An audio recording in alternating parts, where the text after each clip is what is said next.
I went down there. They had a wood turning class, lathe class, and I participated in my first class there, and I was absolutely hooked.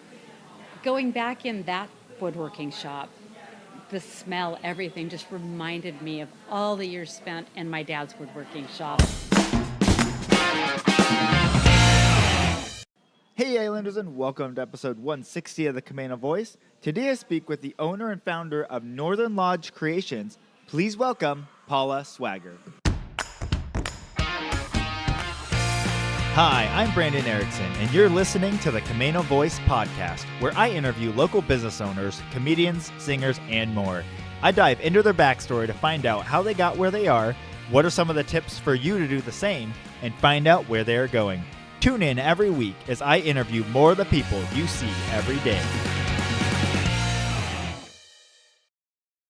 Hey Islanders, and welcome to another episode of the Camano Voice, where we release a new episode every Tuesday, at least most of the time. But that's actually something I wanted to touch on real quick. So historically, I've been releasing these every Tuesday, but this month is going to be a little bit all over the place. I do have this episode. And I had last week's episode, but I won't, and I think I will have one more episode this year. But then I'll be taking a break for a little bit. December is going to just be a crazy time for us, so we're going to take that off, and then we'll end that off with a family vacation. So won't be in town to do some interviews. And then, we're just going through some stuff within the business, so I'm a little behind and have a little more time requirement there. So I will be restarting back up as we enter into the new year. So you got a couple more episodes out of here, or one or two maybe, this year, and then we'll take a break until next year. So just want to get that out of the way before we jumped into this episode. So if I don't talk to you before then, Merry Christmas, Happy Thanksgiving, Happy New Year, and I hope you guys are all ready to kick off a great new year in 2023. Okay, with that out of the way, today I speak with Paula Swager, who is the owner and founder of Northern Lodge Creations. And she has actually been a staple within the marketplace, her products that she makes, her artwork. So it was exciting to finally get her on the podcast. And we get into so much into this episode. So it's a long episode, so if it takes you a couple weeks to get through it, that's great, because that means it extends how long you can still listen to my voice and all of that stuff. But we get into her background as an engineer, working for Boeing for many years, and that gets into my background a little bit of working for Janicki and my life as a mechanical engineer for a few years. So we get into that stuff. We also get into her process of how she does what she does. Where her love for woodworking and all that came from. And then we also get into a great conversation where we talk about vocational schooling versus conventional college, when's the right move for each.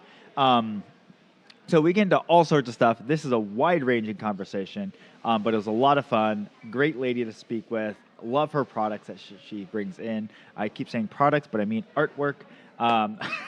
It is these, if you haven't seen her stuff, she's the one who does all of the wooden pieces down that hallway between the bathrooms. Not the Dave's Ducks, which is going to be your lights and stuff, but these are like the dyed woods and things like that. Beautiful pieces. Always keeps her display looking great. So anyways, that's her stuff, so be sure to check that out. But without further ado, here is my conversation with Paula Swager. Hey Islanders, and welcome to another episode of the Camano Voice. Today I'm here with the owner and founder of Northern Lodge Creations. Welcome to the podcast, Paula Swager. Yeah, good morning. Thanks for having me. This is going to be really fun. Yeah. Is that how you pronounce your last name? Yes, it's Okay. Swager, yeah. Okay, cool. Before we get started, tell us a little bit about Paula. I live here in the Camano-Stanwood area. I live out by kind of Kayak Point. Oh, nice. I've been out in the area here now for 30 years. Wow. Yeah. I grew up in Burien. Back then, Burien was very rural. And then spent a few years in Linwood, and then ended up moving out here to this just peaceful, loving area out here that's so nature oriented. Yeah. Nice. So you said you grew up in Burien? Burien, yeah. So Burien is south of Seattle. by SeaTac Airport. Okay. For those of you up in the North End, yeah, it's north of SeaTac Airport. And back then, I was born in '62, so I'm 60 this year. And Congratulations. yeah, yay! It's weird to say I'm 60.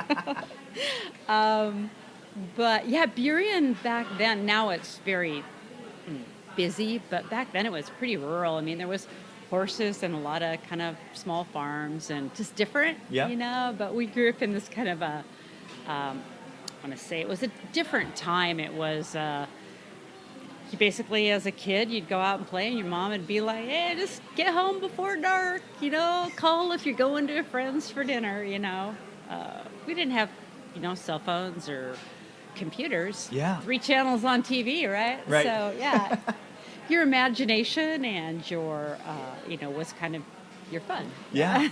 Yeah. Well, and it is weird how I've thought about this a lot, like how we get so like, well, what if we can't reach that person? Like between point A and point B, like they're at a service. What are we going to do? It's like we lived so long without really, it was just like, yeah, just be back. And if you don't show up before dark, then you're like, that's weird.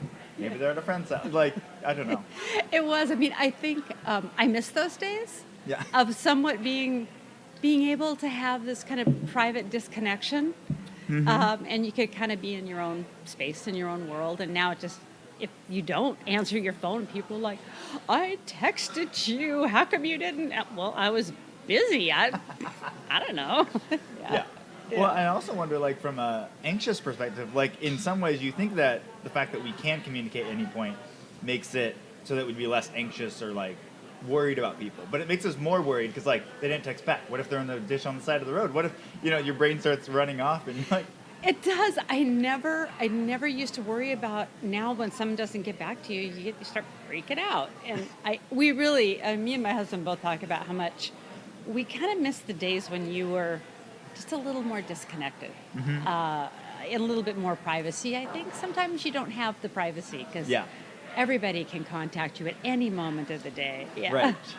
Yeah. One thing that I've heard from people when it comes to like business, people that run businesses or even manager positions or things like that, they said just because someone has the ability to contact you does not mean they have the right to. Like when it comes to sales calls or whatever, like, people reach out all the time. And if they leave a message and it's something pertinent or something that I'm like, oh, I'm interested in that or the cause or whatever, I'll call them back. But if they don't leave me a message, they're not respecting my time because they're just trying to get me so they can get me on the phone to do whatever their thing is. And I guess I laugh because, back then all you have was, landline. Yeah. And it would be, by the time we were teenagers, me and my sister, 2 teenage girls fighting over the one phone in the house. And it's my turn to call my friend. It's so funny now to think about those days. And then your mom would be, I need to make a call. You girls need to get off the phone. Right. Yeah. So, very cool. So, growing up then, was you went to high school and everything down there as well? Yeah, I did. I went to Glacier High School, graduated in 1980, for those of you. Yes, it was the 80s. Nice. It was pretty small school. Didn't have a lot of population down there, so we didn't have a very large class. But high school was a great opportunity for me. When I first went into, well, I'll back up just a little bit. Okay. When I was growing up, I spent tons of time with my dad working in his shop. He had a huge garage kind of off the house. And I spent most of my young years either woodworking with him or working on the cars. I was a little tomboy, so I was kind of, his little girl that was always in the shop. So I had just great background, loved hands-on. My dad was a wonderful woodworker, furniture maker. Nice. He had a forge. He forged metal. He did all sorts of stuff. So it was really a self-sufficient lifestyle, and I was always like that. When I got into high school, I had an opportunity to take what they call it's an auto shop or automotive mechanic shop. And I knew I probably wouldn't go to college. It just wasn't really in our financial cards back then. And Highline Community College offered vocational classes. So I was a pretty good student, so I had most of my credits done really early. So was able to take extra classes, and I took this advanced automotive training sponsored by the community college. And so basically, I was working towards becoming an auto mechanic, Yeah. diesel mechanic by trade. That's what I was hoping to do, which is kind of weird, but and back then, I mean, in 1980, that was an incredibly unusual thing for a woman or girl to do. I know nowadays it's not, but back then it was really, people were like, well, why are you doing that? You're a girl. It's kind of funny, you think about it now. Yeah. It was really fun. We had to go, it was like a 4-hour class per day. So you would come in 2 hours earlier than school starts. Wow. And then it would be 2 hours into the regular school year. And so you had to make a commitment. And, as a teenager, getting up 2 hours early is really a tough go. But that was a really good opportunity. And the nice thing about it was they had what's called VICA competitions, Vocational Industrial Clubs of America. Okay. And and they did it for all the different trades type stuff. You could do carpentry, mechanics. They had all sorts of stuff. And it was a good sponsorship for vocational training. And I competed all the way up through the state competitions in Washington State. And in my senior year, I took second place. Wow. I was the first girl/woman that ever competed in the automotive industrial arts there. Wow. That's really cool. Yeah, it was really fun. So that was kind of my, it was really a bonus. And with that, it led basically to me getting a dream job offer. The Boeing company, I got a call, and it was the Boeing company. And I was still in high school, so I wasn't even 18 yet. And they said, hey, we've heard about you, that, you have this automotive training as a woman. That's very unusual. We're looking to hire some women into the automotive fields. The Boeing company has like main automotive divisions that maintain all of their equipment and trucks and vehicles. They said, would I like to interview? Like, I'm just a kid, I'm like, sure? Yeah. It was really weird. And the story behind how they found out about me was my school counselor, like your guidance counselor. Yeah. He had a friend who was a manager in the automotive division. He said something about me taking second in state and how much kind of an uproar it was when I showed up to compete as a girl in a predominantly all-male competition. And the guy was like, well, and again, you got to remember it was 1980.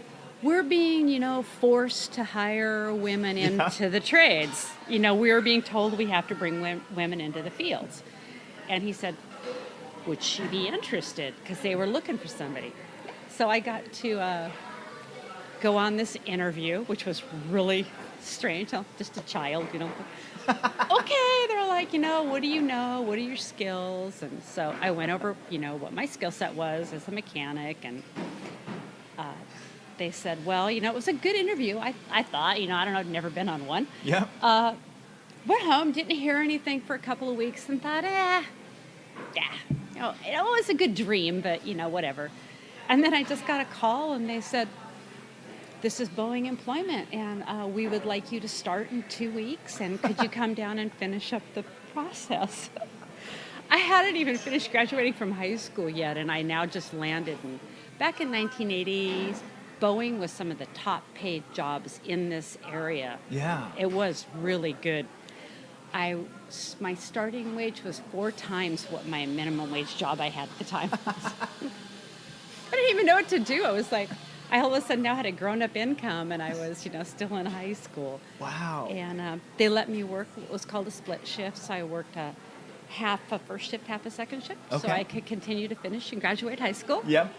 And then, and then I came on to the day shift down there and moved around in the Boeing company over the years and took on a lot of opportunities into the electronics and the research and development side. Yeah. So after the automotive, I was there for 2 years, and they were doing a lot of layoffs. It was the recession in the early 80s, and I found another job in the military division of Boeing and found my way into the electronics world and the research and development world. Okay. And then I spent probably the last 25 years at the Boeing company working in research and development and automation, our robotics type Yes. assembly processes Yeah. in the high-tech field, yes. Very cool. Yeah, so the Boeing company really offered me a lot of opportunities, and I took a lot of chances. Yep. And any opportunity that came along, I just didn't let it go. Yeah. I just you can't let that go. You got to take them when they come up, Yeah. you know. Even if very sometimes cool. it's scary, and even if you fall flat on your face, right? Yeah. Opportunities are the things you never let go by. Right. Yeah. That's so cool. Yeah. So then, what was it like for you then, starting when you started at Boeing and stuff? Oh, that's a funny story all in itself. Well, being the first woman they'd ever hired into their automotive division as a mechanic, I came in as what they would call an apprentice. And they weren't really thrilled about having to hire women. Yeah. They were asked to basically, a little bit of trying to get a little equal rights in there for different people. Yeah. And there was very little people of color. There were no women. The funny thing is I go into the automotive shop and it's like, okay, well, we really don't have a locker room for women and we don't have a woman's bathroom. So I would have to actually go all the way over into the main factory area to use the bathrooms out there because they had no women's facilities. They just didn't. It was all made for men. On my first day, I think they were trying to see, how tough I was going to be and how I'd manage. So they sent me out with a vehicle number. They said, go get this vehicle and bring it in the shop. I'm like, oh, okay. Just a little kid. Go out there. Got to get the vehicle. And I'm like, oh, no. It was a semi, tractor trailer, Mack truck. And back then, they had a little bit older ones. And I'm like, okay. I get in it, and I'm like, okay, one, I've never driven a stick before. This ought to be interesting. It was so bad. I sat in there. I did finally get it started. I had no idea, how to release the air brakes or how to do any of that stuff. Word. And they were all just watching to see whether I would manage to figure it out or not. It took me a while, and it was really an awkward, driving a stick when you don't know how, especially a semi's not really smooth. I managed to get it in there and get it in the shop. But this is kind of the never-ending challenges they kind of put me through. Trying to, see, we'll give her tough stuff. They actually paired me up with my journeyman, because they usually pair up an apprentice with a journeyman. And good or bad, it ended up being good in the end. The man that I was paired up with was deaf. He was 100% deaf, and I had never been around someone who was deaf, so that threw this huge challenge on me. I'm like, what, really? You're going to throw me? And he had kind of a bit of a temper, but I kind of just toughed it out with him for a few months, and eventually he warmed up and he figured out that I would work hard. I'd do anything I was told to do. And then I kind of became like his daughter. He treated me so good, and we had great, our communication was all written because he didn't sign or anything at that time. So we would just write these little notes, and I got really good at being able to just write down what I needed. And yeah, he could talk. He was a little hard to understand, but he could talk pretty well. But yeah, that was kind of the things that they did to me. It was a never ending. Send me out on service calls where I would go out to change tires on semis on the road. And you get out there and the drivers are like, oh, let me help you, because they didn't want me to have to change the tires on their big trucks. But it did. I managed to get through and survive the couple of years that I was there at the automotive, and I flourished. I really enjoyed it, and I think some people were threatened by having women come in the fields, but by and large, I think most of the guys eventually come to figure out that I was just there to work like everybody else, and it ended up being really fun. Yeah. A really great opportunity in my life. Yeah. Yeah. Very fun. cool. Yeah. So how did that end up transitioning into the next piece then? Well, the next piece was when I was getting laid off and I moved. I needed a job. I wanted to stay with the company. and they were hiring people in the military division for electronics work. Okay. And back and then it was a space in the military side, so we were still building the Range Rover and stuff for the moon. That stuff was still being done, a lot of space technology. Okay. iOS satellites were brand new back then, so that was new stuff. But I took a job, even though it was a downgrade and stuff. I'm like, well, I wanted to stay. And I went into that because I had experience reading blueprints and so on, so that was good. And I just started doing assembly and manufacturing in the electronics side, and I excelled. I had an aptitude for it. Mm-hmm. And then Boeing offered a lot of classes. Yeah. So I was able to take electronics classes through Boeing, and they sponsored them. Oh, nice. And so any more skills that I wanted to learn, they were just great about allowing you to, if you were motivated, you could do anything you wanted. Yeah. And it was really good. And eventually, I just I like to train people. And so I started taking on this kind of training people how to do things, and ended up being a lead and starting running lead on projects. Yeah. And I ended up moving into the military side for the B1 and the B2 programs, which Okay. I really enjoyed. And eventually ended up back up at Everett, mostly because I live north and commuting all the way into Yes. Seattle was brutal. So I took a job on the commercial side in the electronics side. Okay. And came back up to the Everett plant. Nice. And I ended up supporting research and development and technologies and tooling. And at the time, they were just starting to bring in, would have been the 777, the beginning of the 777 program. Okay, yeah. Yeah, they were bringing in these big automated electronic systems for assembling the aircraft. Mm-hmm. And it was new. They weren't doing it anywhere else in the world. So Boeing was really kind of groundbreaking. And I kind of just got teamed up with some people where I was helping on the electronics installation side of the control systems. And pretty soon I just got involved, and I became part of the team for the automated tooling world at Boeing. And Wow. it was really good.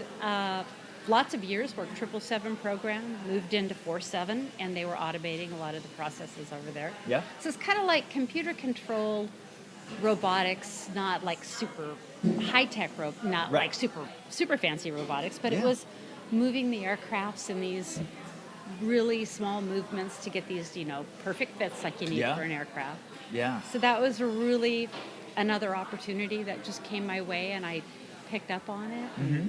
Yeah, it was really good. Nice. And I ended up also working what they call static and fatigue test, Okay. which is where we test all the airplanes for their durability. Yeah. So we basically take the first couple of airplanes and we put them through their paces and break them and hook them all up and move them around until we can break the parts. And so you're testing the manufacturing build Yeah. and the strength of the aircrafts, the expectations of what they expect, how long they'll last. Yep. Take them through a life cycle of like a 30-year life cycle in 2 years. So you run them under pressure and then test them to see how all the structure does over Yeah. time. Yeah, it's was a really neat team to be with. Yeah. Very cool. So my background is mechanical engineering. Oh, awesome. Um, My husband so- is a mechanical engineer. Yeah. So I worked at Janicki Industries up north. Right, yeah, yeah. And so we worked with, I worked on some of the segments that were made for the tail end of the fuselage that Janicki would produce for them. On the The composite side? On or the composite side, Composite yes. side, excellent. Yeah, so it's for down in South Carolina mainly. Yeah, my husband worked for Advanced Integration Technologies, who teamed up with Janicki for a lot of their work as well. Yeah. Nice. Yeah. Yeah, and so it was cool because when we actually did a 8-month stint down in Boeing, because we basically for a long time, Janicki had a contract with them that they would send someone down and stay with them and kind of help them with that On side of site, it. yeah. Yeah, and so I was chosen for that for one of the cycles, and so my wife and I and the kids moved down there. Our youngest son was actually born there. How do you like it down there? It was fascinating. I mean, I'd worked with Janicki, which they've got decent sized manufacturing plants and stuff like that, but you work inside of Boeing and it's a different world. It's so big. It's so monstrous. I And mean- then people come in and they're like, You get kind of numb to how big it is when you work inside the Yeah. facilities. You just forget, Yeah. Oh, yeah, we have 3 4 7s all parked next to each other, You don't even think about it, right? Yeah. Well, and I think that was the weird thing is you would be walking through the hangar where they had all of the assembled planes and they're doing finishing things on them, and you're like, oh, it's not. I mean, it's big, but it's not that big until you start realizing scale. Like when you look at different things and you're like, oh, up there on the wall, or like on the second, or whatever floor it is, like that's a door, and it looks like like a kid door. Like everything is so small, and then when you're walking by semi trucks and stuff, and you're like, they look like toy trucks in there. Inside Just the in comparison. I will say, of all the programs, 777, the original 777 was my favorite. But the airplanes, my favorite is the 47. Okay. What's your favorite airplane of those?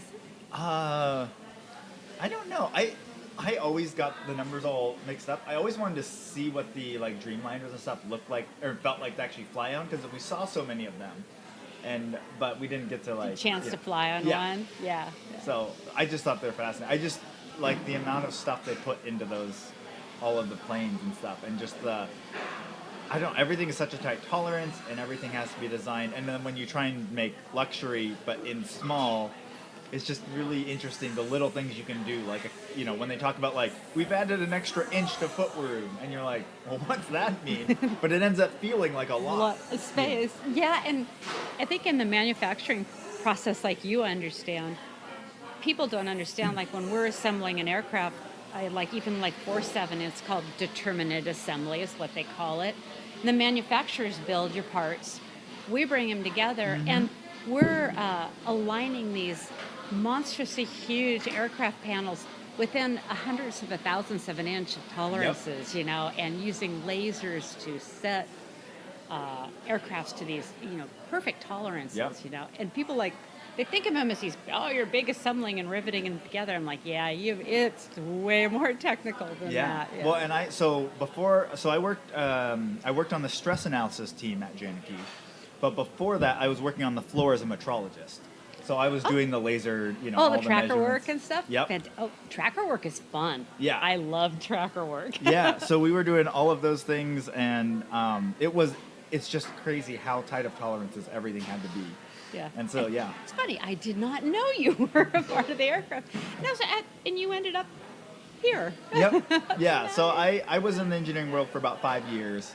And one thing I really enjoyed, it was so cool seeing all the different things happen.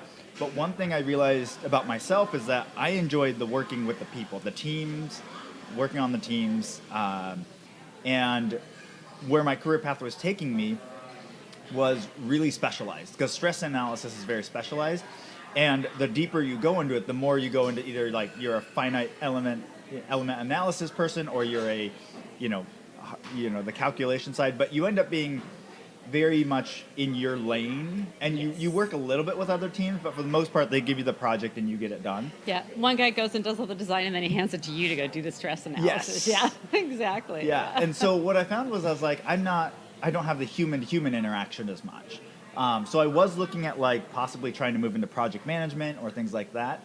And then, things changed, and my dad needed some people with the company. So I was actually let go from Janeke because I had become I didn't fit in any of their squares, because I didn't really want to continue in stress analysis, and I didn't have enough skill set yet to do any sort of project management, and they already had a pretty decent amount of project managers, and so they didn't have a spot for me, so they kind of didn't have a spot, so they just let me go. And that allowed me to figure out what I really wanted to do, and so then I started working with my dad, and now I'm here. Yeah. Sometimes, the things you think are bad end up being some of the best things that ever happened to you, you know? Yeah. It's funny because my husband is a mechanical engineer in the automation world in aircraft, and we're kind of, our love was born of tooling automation because I was doing the electronic side and he was on the mechanical side, the design side.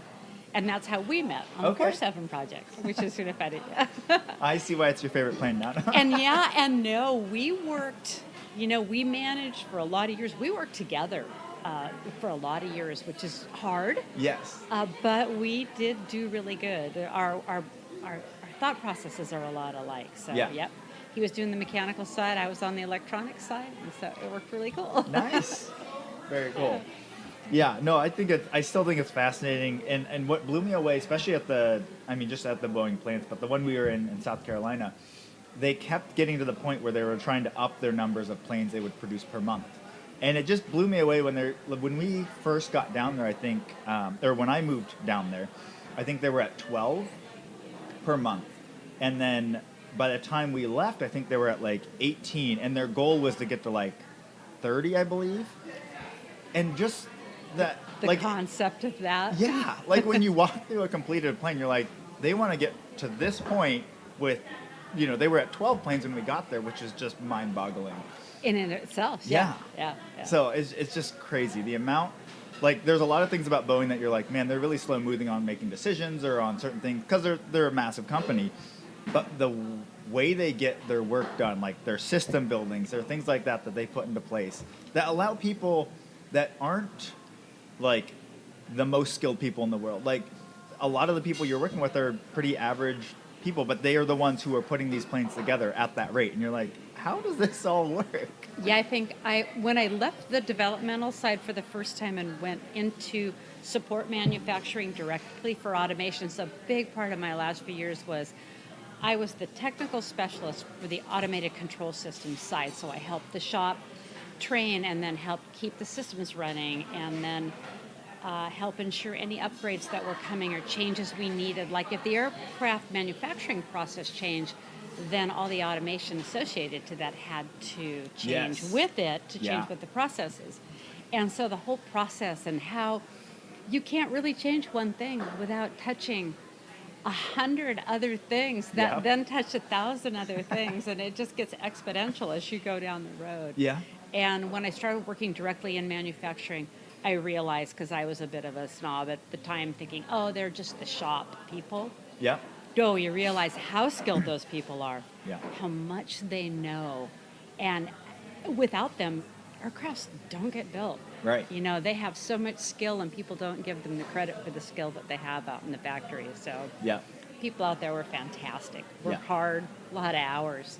Yeah. And, Very getting cool. it done, building these beautiful things everybody gets to go on beautiful vacations in. I know, yeah. No, it's really cool. And then my friend is a pilot, so I get to hear from him every once in a while. Whether he likes them or not. Right. Well, some of the older ones, he's like, oh my word, it was terrifying, And, no, it's really cool. It's neat what they do. And they have done so much for this area. I mean, Camano, so many people on Camano commute to Boeing every day. Yeah, like I said, when I was young, working for Boeing was a privilege. It was fantastic. It was super good pay. It was the place to be. Yeah. It was nice. Yeah. And they do employ so many people, and and then the people they employ, support all our businesses. And so I really think the Boeing company has been awesome for our area. I hope they stay. I really hope they stay. Yeah, I know. So this kind of brings me to one of the other things that we talked about prior to the podcast, but you seem very passionate about things like vocational schooling and things like that versus your kind of traditional college path, which for all of my growing up years, I was born in '89. Throughout my years was just everyone was pushing towards the colleges, STEM, going to college. And I feel like the vocationals kind of fell by the wayside, but now we're really seeing that importance of those. So I wanted you to talk a little bit about that. That is that's a big passion. Me and my husband both have that we see now. Both Dave and I are very hands-on people. Mm-hmm. I grew up in a household. My dad was a carpenter, and so he was in the trades. And so most everybody in my family was kind of in the trades work. And back then, trades were really good pay, and they still are. Dave's dad had a concrete business. Mm-hmm. So that was, again, it's trades. Yeah. Concrete work and all his trades. And nowadays, you find they stopped having auto mechanics. There was no more machine shop in high school, no more carpentry in high school. Now you see people don't know how to work on their own car. They don't know how to fix things. People haven't been trained, and so now you try to go find an auto mechanic. My truck's actually in the shop right now, and they don't even have a full crew. Can't even hire enough mechanics to fill those slots. Yep. Vocational training, I think, got set aside as, oh, well, if you can't go to college, you'll get vocational training. And I think that that was really,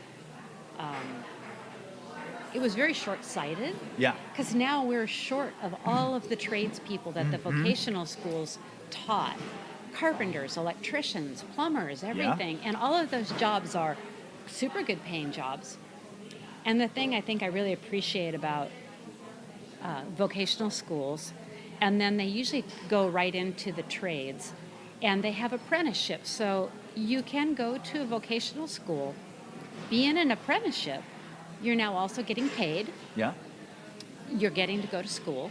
You're getting training. And then that's going to work you into your journeyman jobs. And you're usually already having a job while you're being trained in the skill, as opposed to going to college. Maybe you go to college for engineering, and then you find out after 4 years and $60,000 that you don't like it. Right. And now you not only have an education you didn't really want or can't put to use, and possibly a skill set that isn't in your wheelhouse. Right. And if you go into a trade or you go to vocational school, you're now working in that field. You can kind of determine pretty quickly, this isn't my thing. Yeah. But you haven't spent a bunch of money. Right. You haven't committed so much. Maybe you were in the carpenter's trade, but you want to lean over towards the electrician. Well, a lot of the skills you've learned will still translate over. Yeah. And I really would love to see our high schools put all of the vocational training back in the high schools again. Yeah. Give people a chance to feel what it feels like to work with wood, what it feels like to work on a car. And it'll give you a little bit of an idea if that's something you might want to do. Hands-on, hands-on training. Well, and I think there's so many people that in my generation, I think would have naturally followed into the trades, but there was such this push to go to college that they ended up there, and now they're, as they call it, like desk jockeys, and they're like, I don't like working at a computer. I don't like doing these things. I want to do something, Want to work with my hands. Yeah, but they're not doing that, and they're like, well, now I need to pay for my debt and everything else, so this is where I'm going to be. Now I'm stuck. You kind of get yourself stuck a little bit. Yeah. And I think that, for me personally, when you work with your hands and you create something, or you fix something of your own, or whatever in the house, there is such a satisfaction to that. Yeah. I fixed that, or I made that, versus I bought that. Yeah. And I think that when people experience that, they realize, I really enjoy actually building something or creating something with my hands. Yeah. And it gives you a little bit more, I want to say, independence, because you're like, well, if my car breaks down, there's some things you can do on your own, or, if my dishwasher breaks down, can I fix it, as opposed to being stuck, having to call somebody, have somebody come in and take care of it for you, right? Yeah. Yeah. And from a woman's perspective, having any skills that, it's been back in my day, let's say I needed something fixed. Yeah.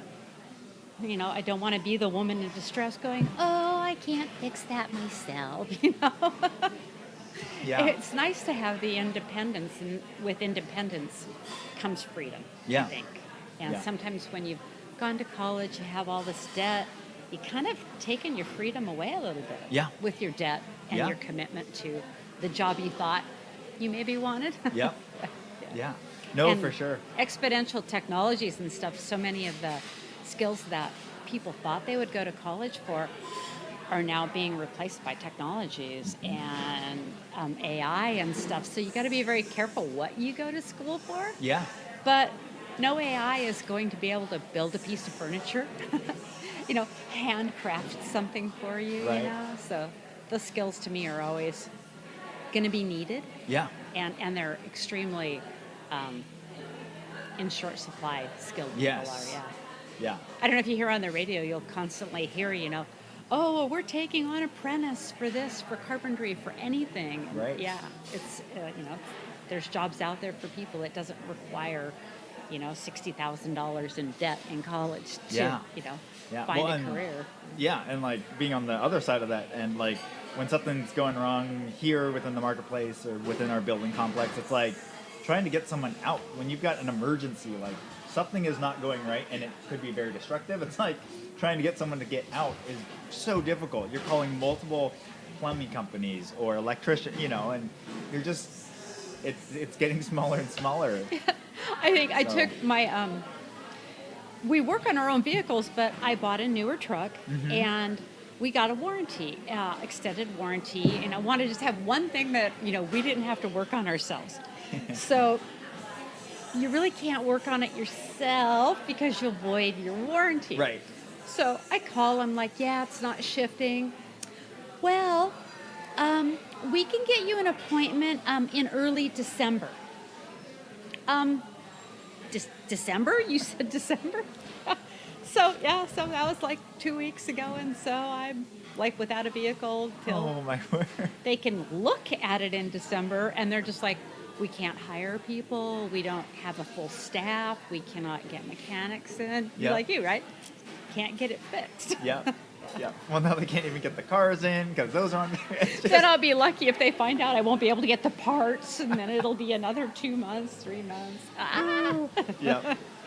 Oh, yeah. It's interesting times. So much for the new car. So, okay. So you've done. You were doing all of these things on the mechanical side, but you did mention that your dad had done some woodworking and stuff. Yeah. How did you kind of come back to woodworking? Actually, that kind of goes with the meeting my husband. We were dating, and he was working out of a shop in Everett, and it was a really cool little place. It was like a co-op woodworking place where they had all this equipment, and you paid a fee, and you could go in there. You paid a monthly fee, and then you could use all the big equipment, and you could do your woodworking there. And especially for a lot of people, if you had an apartment or Yeah. something like that, and you didn't have a space to work. And he was going there. He was building some furniture. And he's like, they got these woodworking classes, and your dad, did all this furniture work. Maybe you'd be interested in taking a class. And I went down there. They had a wood turning class, lathe class, and I participated in my first class there, and I was absolutely hooked. Going back in that woodworking shop, the smell, everything just reminded me of all the years spent in my dad's woodworking shop. And I don't know if you've ever been in a woodworking shop, Yeah. but you walk in and it's just this, the smell of wood, the smell of all that stuff is so beautiful. Yeah. And I started taking classes there at the little shop there in Everett, and it was so much fun. And I, started to learn more skills. But with all my mechanical background, I had a lot of knowledge of equipment, of running equipment and tools and things. Yeah. And so that was about 2001, and I kept taking classes, and eventually they started having what's called master classes. Okay. So they were bringing in artists in the woodworking field and turning from all over the world. They were bringing them in to teach classes. Yeah. And I didn't even know that was a thing, but apparently it's a big deal that a lot of these artists travel all over the world and teach their craft. And so I got this exposure to these wonderful artists who were, one, teaching me skills, and just their passion for their art and for their woodworking was so overwhelming. And I'd always thought of wood as a craft, wood workmanship, craftsmanship. Yeah. I never thought about it as art. But as I was around these people whose kind of viewpoint of woodworking and turning, and it was art. It's a different kind of art. Yeah. It takes a craft, but then your craft allows you to create this art. Yeah. And it was so fun to work with these people. I met so many really interesting people. Yeah. And that's kind of how I got started woodworking again. Okay. So then, as you started getting back into it then, when did the idea of actually taking it past just you enjoyed as a hobby? I got to be where I enjoyed I bought my own lathe, which was a big deal, you know, Wow, and yeah. I bought a lathe, and so I had my little shop at home. And the funny thing was I didn't really have a shop at the time, so I just had the lathe in my garage. I kind of carved out a little corner for myself there, got, a few grinding tools and the things you need. And I just loved it so much that I started to create so many things Yeah. that at some point, what do I do with it? Do I sell it? And I got asked, somebody had seen some of my work and they asked me to participate in Art by the Bay. Mm-hmm. And so to be in Art by the Bay, I had to have a business license. And I had never thought about having a business. It was really funny for me to even think about it. So I'm like, oh, okay. I guess I have to get a business license. So I went through that process of getting a business license and kind of start that business. And Art by the Bay was kind of my biggest focus for a couple of years. Yeah. And around here, it's a big deal Yeah. to participate in Art by the Bay. Yeah. And that was really fun. And the funny thing is, Art by the Bay was where I met your dad. Okay. And that's, you guys were having your booth. Yep. And it was still just the roaster. Yep. And after, I think on the second time I was asked to participate, you guys had the Christmas. Yes. The holiday house. Had the holiday house Yep. over at the roaster, in the little roaster area over there. Yeah. They would take up all of the shipping department and whole they would turn it shipping. into the Christmas house. So then all the shippers would be behind the curtain. And it was so funny because I participated. It was, I could not believe the amount of people that would line up to go through, to shop in there. And I'm like, people really like to buy stuff like this. This is really cool. Yeah. Yeah. And it was so, it was so unique to have that little space in there and, Yep. and have everybody coming through. So that's kind of how I got hooked up selling stuff here. Yeah. Yeah. Very cool. And then eventually, once you guys did the store, then Christy had asked me to be could I be a permanent vendor Yeah. and sell here? So it definitely keeps me busy. Nice. Well, good. Yeah. So tell us about your process then, because one of the things that always baffles me when it comes to woodwork is when you see a finished product and it's the varnish and everything and it's smooth and it's like it doesn't look or feel like wood anymore. Right. Tell us about your process of how you start and how you get to the ending. Yeah. So part of if I go, kind of big process. When it comes to all the wood that I collect, so we harvest most of all of our own wood. Mm-hmm. And what we try to do is you'll get a lot of trees that go down in storms. Yeah. And a lot of trees either that have to come out, maybe it's construction or somebody has a dangerous tree. We try really hard to, people offer, if it's good wood, we're first out to go pick up wood, or to have people go, hey, I got a tree, would you like to come, take the wood? And so we try not to cut down trees. That would, we try not to do that if we at all can. Yeah. And if a tree has to be cut down, one of the cool things we love now is we will take a tree, we may mill the lumber, and it'll either be for furniture work, and then or some of it'll be for me for turning. And that wood never really dies. It either becomes a piece of art, Yeah. it becomes a piece of furniture, and it continues to live on. Yeah. If a person gives me some wood, I usually try to make them something. If it's a tree that was on their property or a tree they were real fond of, I will make them something that Yeah. they can have as a representation. And we'll process all the wood down and I store it. And then eventually I'll kind of have an idea, I want to make something. And I have a lot of wood, so you start picking through everything. Oh, maybe it should be out of a piece of maple, or maybe it'll be out of a piece of alder. So real quick, the only storage of wood that I'm aware of is firewood. So how do you guys store Yeah. this type of wood then? We get we now have a kiln, which is really nice. So we'll process our wood through the sawmill, or I'll cut it into, rough sections for wood turning, which is kind of a different storage for that. And then we'll put all of our flat lumber will go into the kiln. Okay. And then the kiln will take the moisture content down, and it's a slow process, so your wood doesn't check. You see how firewood gets checked and Yeah. split. Kind of want to minimize all of that. Yeah. We'll put it in the kiln. And then we built a shop. We have about a 5,000 square foot shop now at Okay. our house. And a big chunk of that is our woodworking side. And we store, the wood goes from the kiln to dry storage inside the shop. Okay. And then that way it stays at a constant moisture content. Yep. It kind of moves with the moisture of the area. And that's how we store it. And on my woodworking, if it's for turning, I sometimes will cut it into particular sizes that fit on my lathe, and that's going to be a bowl. I want to orient it this way. So I'll cut the wood into sections, and then I'll seal up the ends with a wax. And then I'll store them on some racks that I have and some storage areas in the shop. Okay. And so they dry slowly. Yep. But so when I turn them, they kind of will hold their shape and they won't split or check on me during the Right. process. So it's kind of part of the process of Yeah. storing your wood. Yeah. And sometimes wood doesn't survive storage and you go pull it out and it's like, oh, it's going to be a much smaller piece than I had anticipated because it's now got a big check right down the middle, Okay. So wood is natural and it has a mind of its own, let's just say. So sometimes it doesn't want to be what you want it to be. Mm-hmm. So you have to kind of work with that a little bit. Yeah. Yeah. Okay. Mother Nature has her own ideas sometimes, and it isn't always what we want. Yes. Yeah.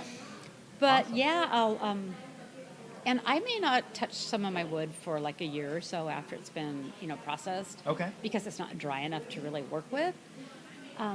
But once I have a piece that's dry enough, and I'll take it and I'll look at the wood. I'll kind of look at all the grain patterns and decide, how would that, if I do a bowl out of that, how will that grain look, and which direction do I want to turn it?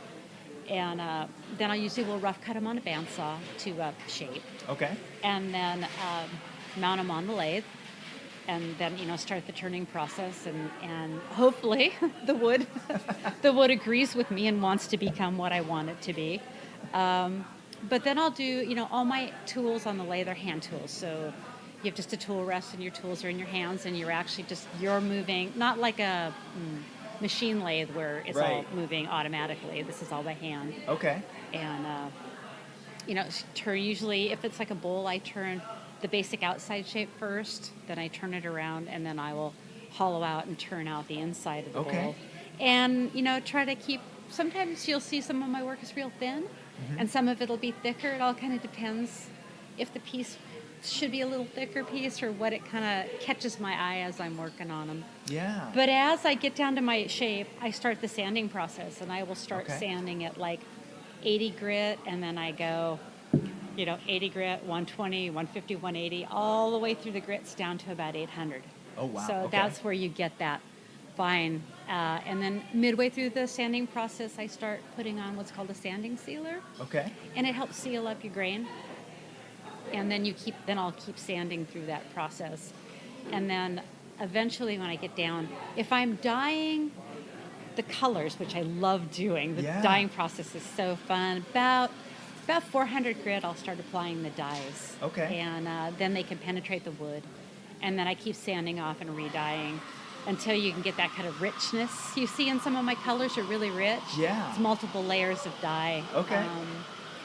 And then in the end, once I'm down to about 800 grit, I'll start polishing with like a hard wax, a paste wax. Okay. And then polish and sand the wax down and then polish again until you can just get that glossy smooth. It feels like glass when you touch them. Yeah. Yeah. Well, that was the thing. I was like, I've always your pieces. I feel them. I have no idea how it gets to this point. A feeling no longer feels like wood. Yeah. And if you'll find, when you look at like a really fine piece of crafted furniture, the first thing you want to do is run your hand over the furniture, right? Because it just says, "Ooh, touch me," and they're smooth and shiny and just beautiful. Yeah. Yeah.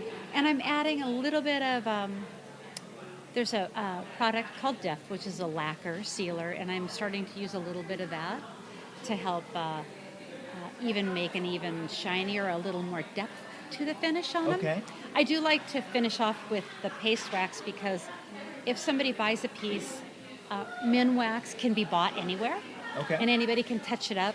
Over the years they can polish it with wax, and if they want to brighten it up a little bit, or if it looks like it's getting dry, they can polish them up. So I try to keep it user-friendly, buyer-friendly. Yeah.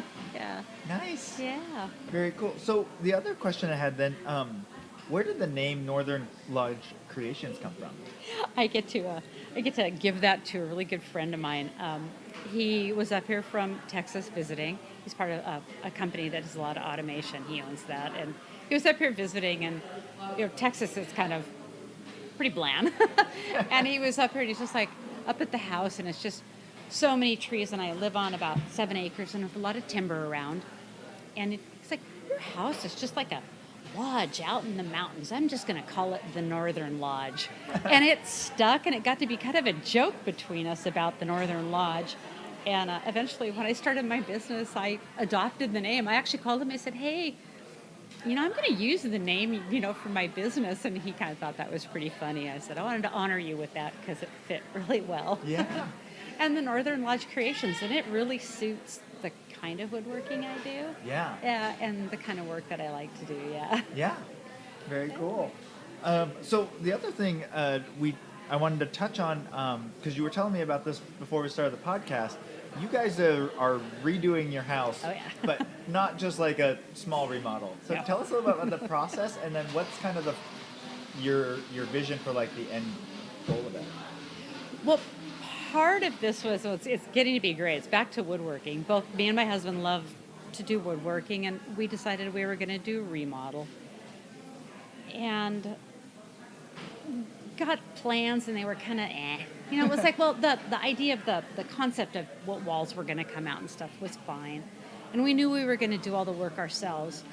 And then we weren't sure, like, well, what's the look we're kind of going for? And I ended up contacting a wonderful lady, and she helped us do a little bit of design. She works on craftsman homes, so she does a lot of restoration work in craftsman, old historic craftsman homes. So we said, well, we'd like our house to maybe have that craftsman look with that true craftsman style, millwork, and all that stuff. And it started out just being a remodel, and it's now become this whole huge process of most of the wood in our home, including all of our cabinets, the millwork, the box beams, all of our ceiling beams, trim, doors, all is wood that came from our property, Wow. trees that we had. And then we milled them, processed the wood down, took it down to dimensional lumber. We've built all of our cabinets. We've done all the millwork. And in a true craftsman style home, and just really amazing. I mean, I can't even imagine when I walk in there how much work we've done over the last 4 years. And so in that whole process, I'm learning a ton about different styles of woodworking. So my husband is helping me learn what we call flat work, or how to do cabinet work. Okay. And cabinet work also goes into building like boxes and different stuff, which I'm now going to be adding to my art.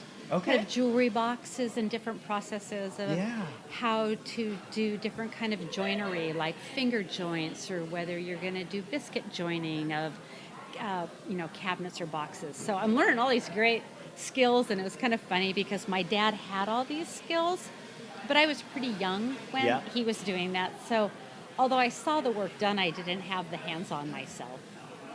And now I'm just acquiring tons of woodworking skills. And we're just finishing our upstairs. Finally, the hardwood floors are down. All the millwork is in. And now we'll finish up downstairs. And then we're actually building like these craftsman columns that will go up to do these big columns dividing the rooms. And so that's how work we're doing. And we thought, just from our perspective, well, people will come in and they go, I can't believe you built this. And we said, well, is this something that as a business maybe we would like to expand from just the art side to maybe people want custom cabinets built, or maybe they would like a piece of furniture built, or, we have the skills. And it's kind of fun to share your skill, your Yeah. craft with Yeah. other people. And so me and my husband were thinking, well, maybe our house will be a showplace and people can come and look at our craftsmanship and look at our furniture, and maybe somebody wants something done. Yeah. So that's kind of what we were thinking. In the end, it didn't start out that way, but now it might end up that way. Yeah. That's very Yeah. cool. So That's it's just been like a crazy. 4-year project, and we are still married, just saying. Oh, doing all the work ourselves, let me tell you. After about 4 years, one of living in the chaos of a remodel. Right. Yeah. Never ever anything really being settled or Yeah, anything. and if Yep. you move one more furniture or one more box, and the fun part was the house was pretty much gutted for a while inside. We ended up moving out to our shop, and we lived upstairs. We have a great room upstairs, so we ended up living in our shop for almost 2 years because the house was too chaotic Yep. to live in. So that was actually kind of fun. Yeah. Yeah. And so we have a lot of equipment now of our own, which is really nice. And so one of the things we do, like at Christmas, instead of buying like gifts for each other, we'll buy like a tool for the woodworking side of the shop, or we just bought a new drum sander, or we bought a planer or something like that. So that's kind of what we buy for gifts for ourselves. Nice. That's very cool. Well, that's really cool. I'm excited to see pictures and stuff as you guys continue that. It's been quite a project, and it's been fantastic. Yeah. Yeah. And it is really so cool to look around and know that, all of the huge kitchen is all out of the alder off of our own property. All the millwork is all the fir from our own property. And Yeah. so it's really pretty. Yeah. Yeah, that's really cool. It's a complete story. It's just it has the whole aspect of maintaining what was there in the beginning. And the trees, the trees that came down when we built the shop, we had to remove some trees, and so we put them to work. And one had to come out when the house was being remodeled, but it went right back into the house again because that was the one tree that did all of the trim and box beams for the kitchen. Was the one that was right in front of the house. Oh, cool. Yeah. That's so cool. No waste. Yeah, no, that's really cool. My wife, I'm an audiobook reader, but not like a great reader. But my wife, probably 3 years ago, read a book that was all about I forget the name of it, but it talks about like the language of trees and how they talk to each other and how they communicate. I just find that I think that's it. That I'm I'm curious. The trees are somewhat dead, but Yeah. I feel like the other trees remember. They they're do, still there. and like I said, I always feel, I love nature, and nobody wants to cut a tree down, but in fact, if something has to happen, that it gets to live on, and it becomes something so beautiful, and people are like, oh, that wood is beautiful, and they would look at a fir tree and never know that wood inside that tree is that beautiful and has Yeah. its own beauty to it. Yeah. So now I never look at wood the same, and if I go over to someone's house and they got a wood pile, like a firewood pile, I'm always like, oh, what kind of wood's in your fire pile? And people are like, my husband's like, stop pulling wood out of their fire pile, Paula, please. Can't help myself. Yes. Who are some other woodworker artists or people that you know of, either within the area or from afar that you like? I know when I looked at that question and I was looking back into it, a couple of artists that I worked with as a wood turner, and they're Johannes Michelson. He Okay. is out of Vermont, and he is an amazing man. He does one of his well-known things, he does these wood turn cowboy hats and different kinds of hats. Okay. And they're wearable, they're beautiful, and they're turned so thin that you actually can see light through them. They're so beautiful. Wow. But he has turned hats for almost every president in the last probably 30 years. Really? Yeah, and he has work in the Smithsonian. There's a huge wood turning wood art in the Smithsonian, which is really amazing. Okay. The Smithsonian Institute back in D.C. I got to know him, and he had this great passion, just his passion for his work. And it wasn't just, oh, hey, I'm woodworking. It was like all of the love in him as a person just went into his art and the way he talked about it. It changed my whole viewpoint on how I looked at what I did. It wasn't oh, I'm just going to make this and sell it. It was like, put my heart into that. Yeah. When I look into it and I put my love and my time into that. And it makes the art piece more beautiful maybe, Yeah. and maybe not, but for me it does, because it's like I look at it, it makes me smile. I know I put time into it, thought, and I put my heart into it. Yeah. And I always thought of it before as a craft, and he just showed me that you as a person can then put yourself into your work. Yeah. Yeah, and he was just amazing, really loving man. I really enjoyed working with him and getting to know him. And his whole life is woodworking, and Yeah. and it has been for so long. It's really That's so neat. cool. And I got to know kind of a different side, a man from the UK, Martin Pigeon. He's a wood turner, and he did two things. He did a lot of wood turning, like production wood turning. Yeah. And the thing that I learned from him, so in Europe, they have what they call guilds. And a lot of people may have heard about that. So Yep. you may have a wood turning guild or a silversmithing guild. Well, if your dad was a wood turner, you went into the wood turner guild, and then you were accepted and you trained as that. Mm-hmm. Kind of like vocational or craftsman here in the States, but it's like this. Yeah. I don't know. It's weird. It's like your dad was a wood turner, so you will become a wood turner. Right. And he was a guild turner, but he did a lot of production work. Mm-hmm. But again, he had these great skills, and he just came from a different world that I'm not used to. And then he did all his production work, but then he would do his art side. Yeah. And so he had to mix. So his was a mix between art and production that made his money, and then the art. That was what he really loved to do. Yeah. So he was very, very fun. And I got to meet a man his name was Frank Sudal. He has passed since. And we did we had a team of people that were wood turners through this club, and we created what was called Bright Lights. Yeah. And we would have, we would invite a wood turner from somewhere in the world to come to one of our homes where we had a shop, and then they would teach a class at our house. Yeah. So like I had a big enough shop that I could actually, have a wood turner come and teach a class there. And he did a class at my house.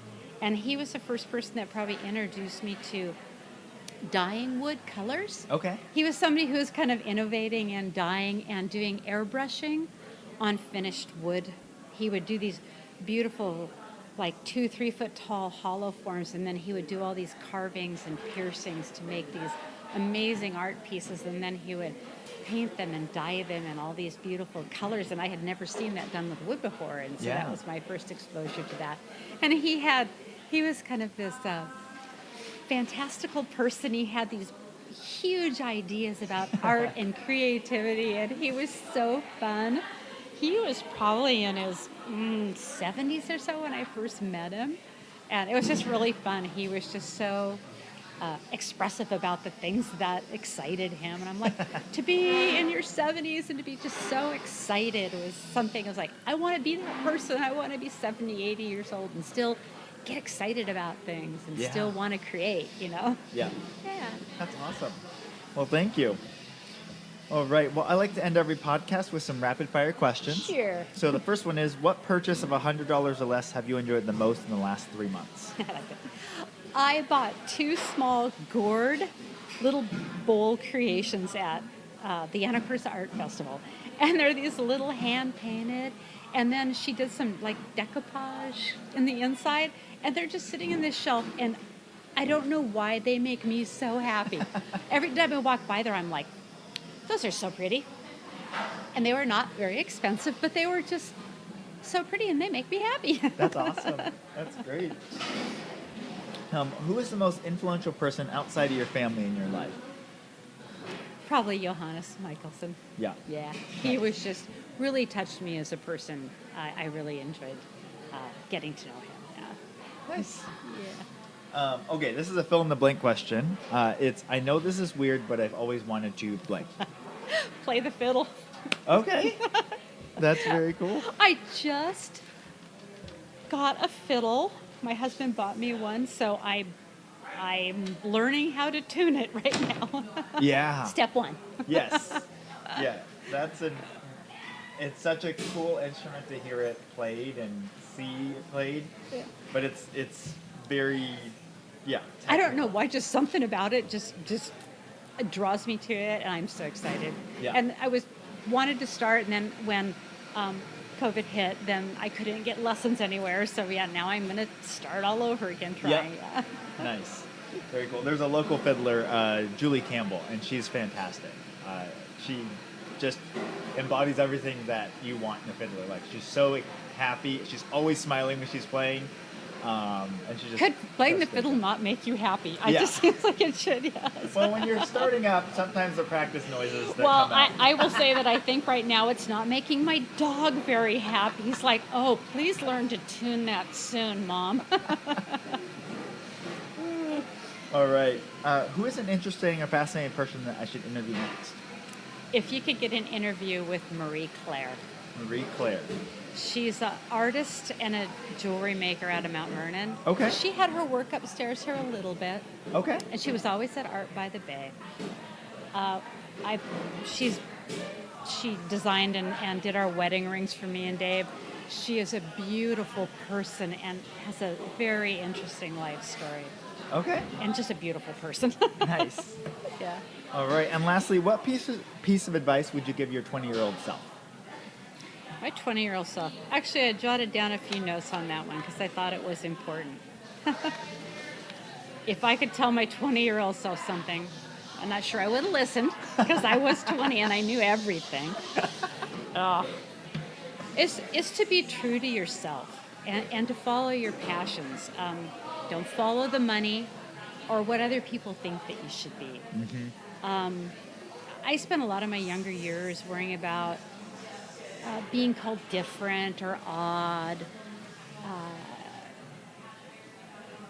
The norm just never fit me. And I think that when you're young, we try to fit in Yes. where we think people think we should fit in. And you'll find that if you try to be what you are not, in your heart, you will be a very unhappy person. Yeah. So just love your passion and love being different. Now, if somebody calls me odd or different, I take it as a compliment. I'm Yeah. like, oh, great, I am different.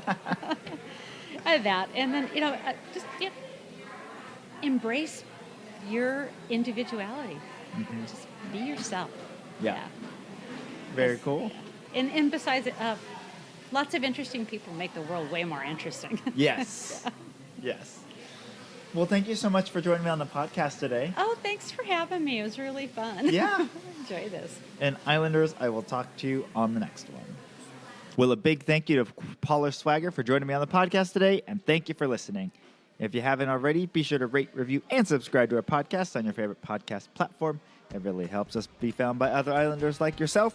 And for more information on this episode, you can go to CamanoCommons.com/podcast. That's CamanoCommons.com/podcast. Thanks for listening, and see you next time.